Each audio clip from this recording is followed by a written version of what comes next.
Hello दोस्तों, नमस्कार, जय हिंद। How are you guys doing? जो आज इंटरव्यू के बारे में थोड़ी मैं बातें करना चाह रहा था। I thought it will help you. Interview का जो डिज़ाइन है, जो सेटअप है, जो डीआईपीआर ने डिज़ाइन किया है, जो कि साइकोलॉजिकल इंटरव्यू है और जो कि आइडियली होना चाहिए, वो ये है कि 90% इंटरव्यूई बोलेगा, 10% इंटरव्यूअर बोलेगा।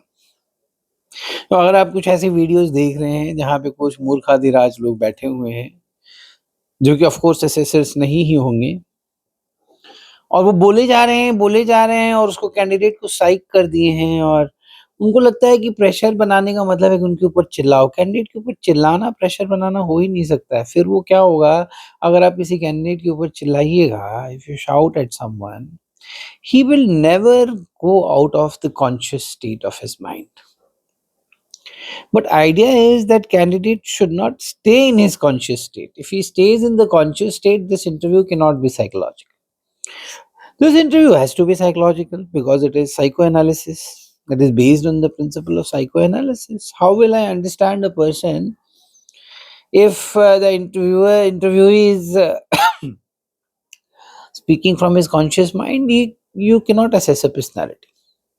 You have to slip to your subconscious, or the interview should be so smooth that बंदा जो है अपने बारे में बताए और खुल के बताए।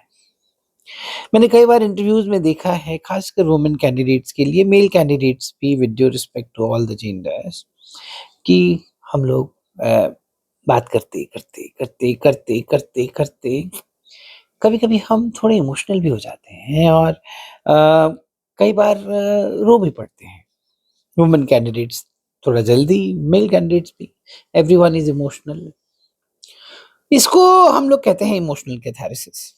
क्या होता है कि कुछ इमोशंस जो पेंट अप हो रखे हैं, यहाँ पे चेस्ट पे है, बट कभी निकले नहीं बाहर। बचपन की बातें, कॉलेज की बातें, उनके बारे में जब हम बात करते हैं, उन चीज़ों के बारे में जब हम याद करते हैं, तो रुआँसा हो जाना और थोड़ा दुखी हो जाना और रो पड़ना बहुत ही नॉर्मल बिहेवियर है।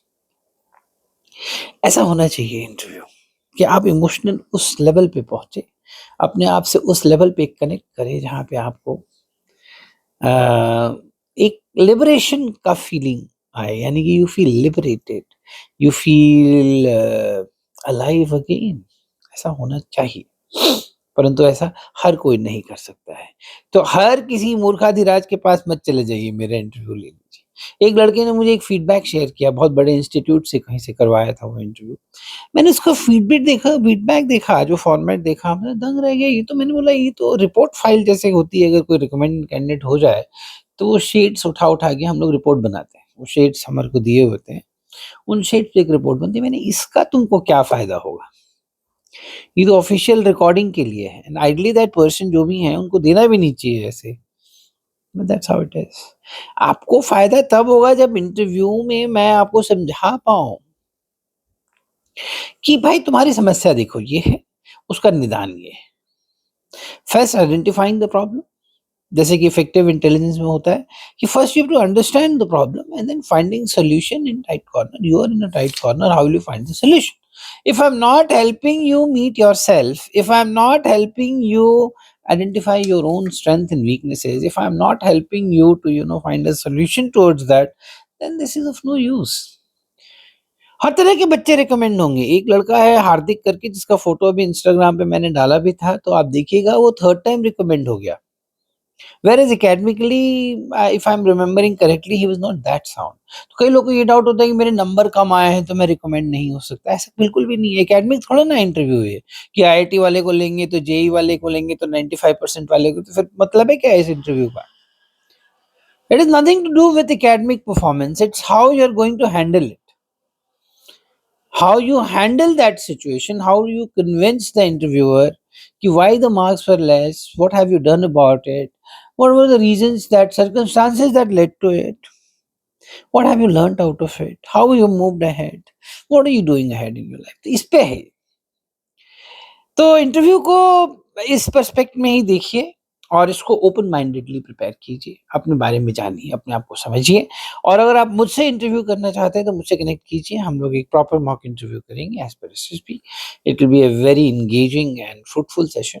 Generally my students give me this feedback, and I feel very good about it, so will connect on that.